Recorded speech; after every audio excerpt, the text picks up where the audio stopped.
way of life for people. The bell and whistle system was not something that we had before that. A woman would start her day with a bell telling her it's time to wake up, it's time to get your kids ready, in 1 hour you need to be in the front of the mill ready to work. If you were not inside the mill building when that 6 o'clock a.m. bell struck, then the door was locked and you weren't allowed to come to work for the day. There was absolutely no tardiness allowed. You can see here, this is actually the first bell, second bell, the meal bell. These were all for the different months of the year. This was all from the Lowell Mills down in Massachusetts. Now, I'll leave this slide up so that you guys can look at this a little bit closer when we're done, but you can see that there's all of these different rules for when the bells are going to ring, how long you have, and where you need to be before the next bell strikes.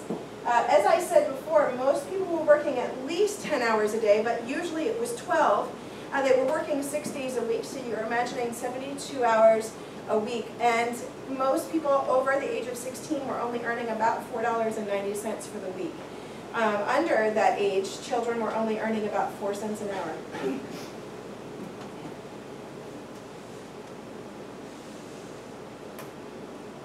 Try again.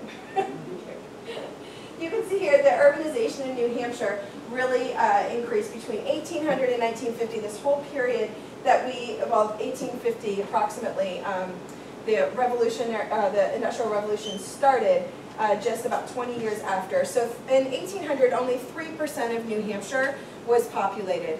By 1850, 17%, and then you can see in the 50 years this huge jump between, and this was all due to the Industrial Revolution coming to New Hampshire from mills, advertising overseas for people to come and work, the amount of immigration that New Hampshire attracted. And by 1950, there were 57% of New Hampshire was populated. Now, why did the Industrial Revolution end?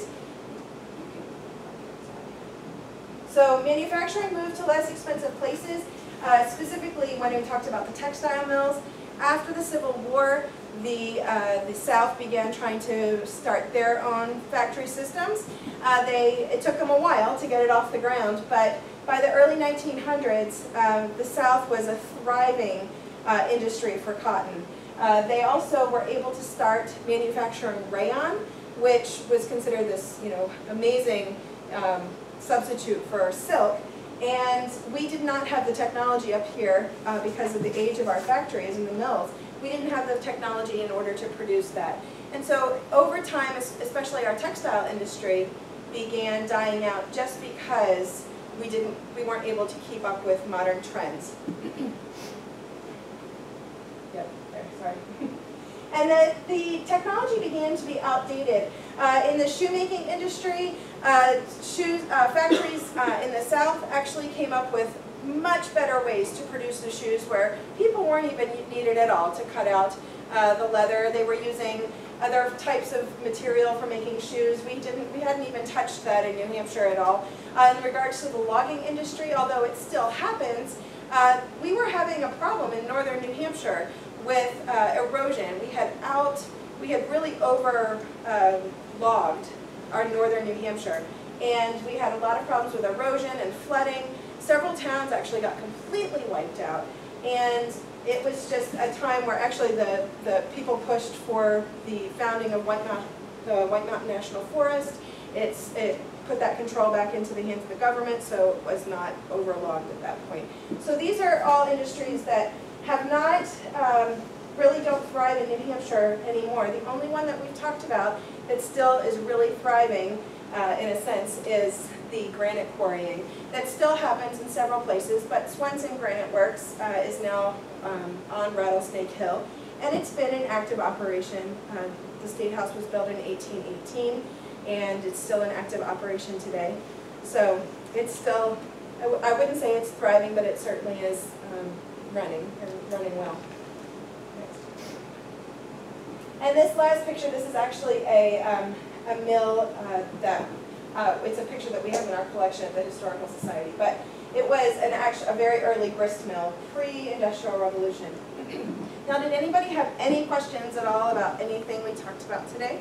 Yes? Yeah, I'd be curious what your sources were that you talked often early in the presentation about Antrim history. Oh, sure. I can show you what those were. I actually, when I was reading about it in the last few days, well, I would say about a week ago, I found a book that it's now, I can even send you the link if you'd like afterwards. It was super fascinating. The whole last half of the book is genealogy of Antrim families, but then the whole first part of the book, it had a lot of anecdotal, you know, there were all the stories about people trying to transport their goods out, but absolutely, I can send it to you, and I could even probably find it on my phone before we leave. That'd be great, thanks. Okay.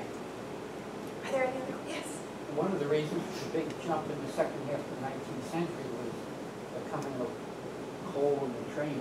Absolutely. Have you thought of adding, I mean, Keene was really dependent, they didn't have much water power Right. on the coming of coal. Have you thought about adding a couple of pictures to tell that story? So, right, I believe that there is, in process, there is, you know, another talk about post, it's going to actually be post World War I is really what it's going to be, but about the development in New Hampshire in regards to industries at that point. But that is a really good idea, and I'll take it back as well to my supervisor. Yes? Another question. Proximity of Boston to like Manchester, and what stood out Manchester versus Rhode Island and Western Mass, and what made New Hampshire unique? So we actually have more rushing rivers here in New Hampshire than most other New England states. We have a lot more water than a lot of other states. However, the other thing was people were working in Boston and the pollution was horrible. There was certainly pollution here in New Hampshire too, especially in the mills. But people were coming to work here even when they were told you can't work in Boston anymore, like this is bad for your health. People were coming to work in New Hampshire because of that. And you know, that is a good question too. I would be interested, I think, in exploring a little bit more. I wonder if at that point, like, what were the business benefits of being in New Hampshire versus Massachusetts? But I don't know that right now. I apologize. All right, thanks. Were grist mills made into large industrial size things? Not so much.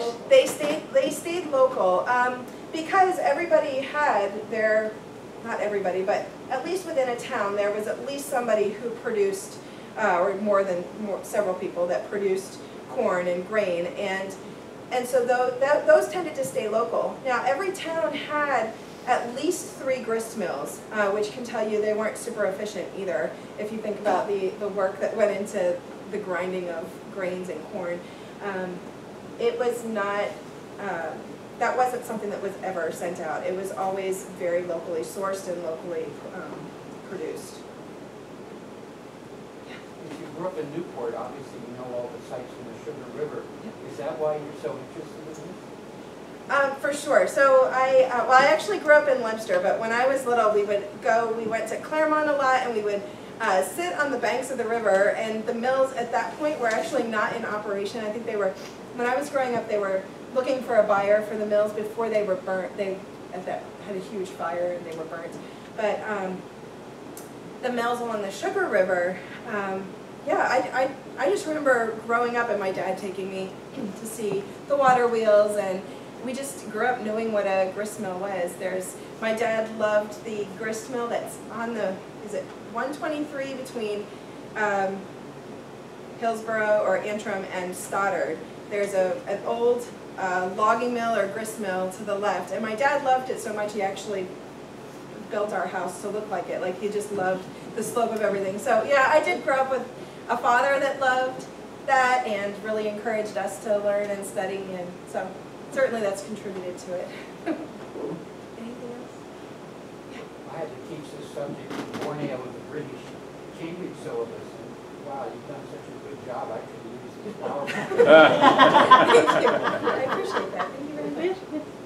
So there's lots of things for you guys to touch in the back. I'll come back, and if anybody has any questions, there's a little bit from every industry that we've talked about. The glass bottles in particular are fascinating. One of them actually is a medicine bottle that has stamped into it, has the doses right on the side, or the ounces right on the side. So Feel free to come. I'll be in the back if you have any questions or about what things are and how they work. And can you put it back on the slide with the middle table or the little time table? Yeah, okay. Thank you. Thank you. And that'll be up. Thank you. Thank you.